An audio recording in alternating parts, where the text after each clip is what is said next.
এই পর্যায়ে সবাইকে আমন্ত্রণ জানাচ্ছি সংবাদপত্রের পর্যালোচনা ভিত্তিক পত্রিকার চোখে দেশ অনুষ্ঠানে।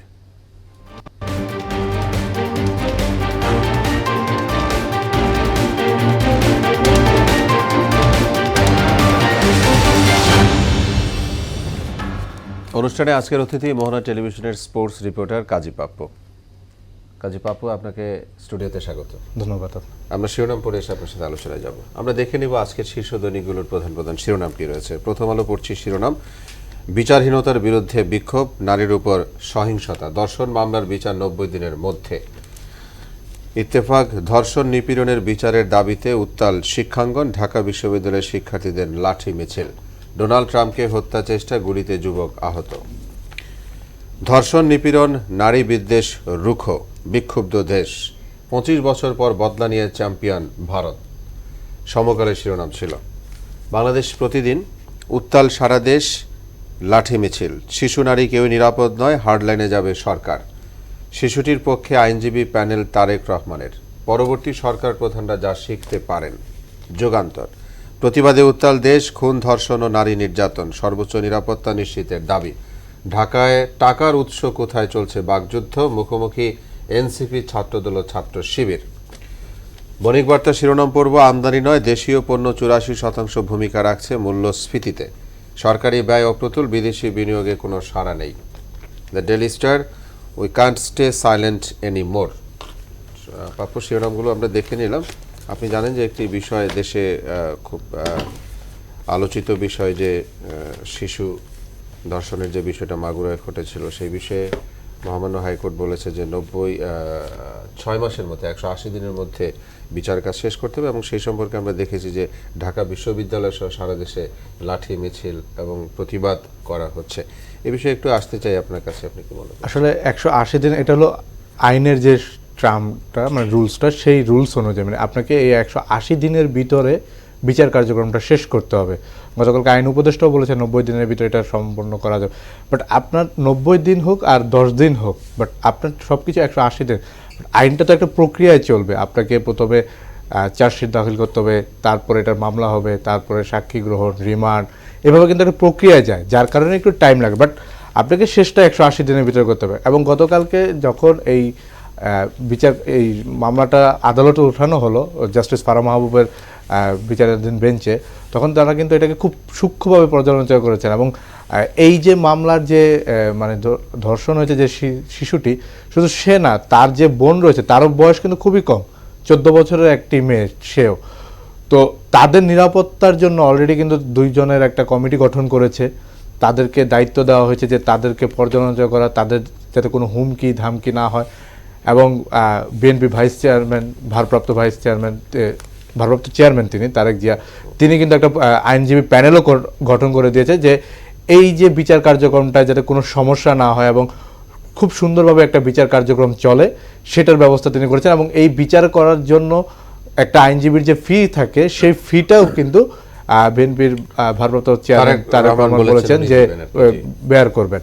তো এই যে দেখেন, পুরো দেশ কিন্তু এই একটা বিচারের দিকে চলে আসে। শুধু এই একটা বিচার না, আপনি একটা যদি কাঙ্ক্ষিত বিচার এনে দেন, তাহলে কিন্তু যারা অপরাধী তারা কিন্তু একটু হুঁশিয়ারি হবে। আমি বিচারে দীর্ঘসূত্রিতা কেন, সময় বেশি লাগে কেন? এটা হলো যে আমি বললাম যে একটা প্রক্রিয়াধীন ভাবে যেতে হবে। আপনাকে প্রথমে হলো ফার্স্ট গ্রেফতার হয়, তো মামলা দায়ের হবে, প্রক্রিয়ার মধ্যেই সময়টা। বাট এটা চাইলে আপনি যত দ্রুত করা যায়, যেমন আপনি দেখেন যে খুব দ্রুতই তাদেরকে গ্রেফতার করা হয়েছে। গতকালকে মধ্যরাতে ডিসিশন হয়েছে, তাদেরকে রিমান্ডে পাঠানো হয়েছে। একজনকে 7 দিনের, 2জনকে 5 দিনের রিমান্ডে পাঠানো হয়েছে। তো রিমান্ড শেষে তাদেরকে আদালতে উঠানো হবে, তারপর একটা রায় আসবে, রায়ের পর একটা আপিল থাকে। আপিল বিভাগে যাওয়ার পর আপিল বিভাগ যদি মনে করে যে না ঠিক আছে, আমরা এটা ডিসমিস করে দিলাম, হাইকোর্টের রায়টাই বহাল রাখলাম, বা তো এই একটা প্রক্রিয়া যে সময়টা, এটা আসলে একটা সময় থাকে। কারণ আপনি যদি চিন্তা করেন, আমি গত কয়েকদিন যাবত ঘেটে দেখেছি, প্রায় বাংলাদেশে এখন পর্যন্ত 30 লাখের উপরে কেস রয়েছে পুরো বাংলাদেশের কোর্টগুলোতে।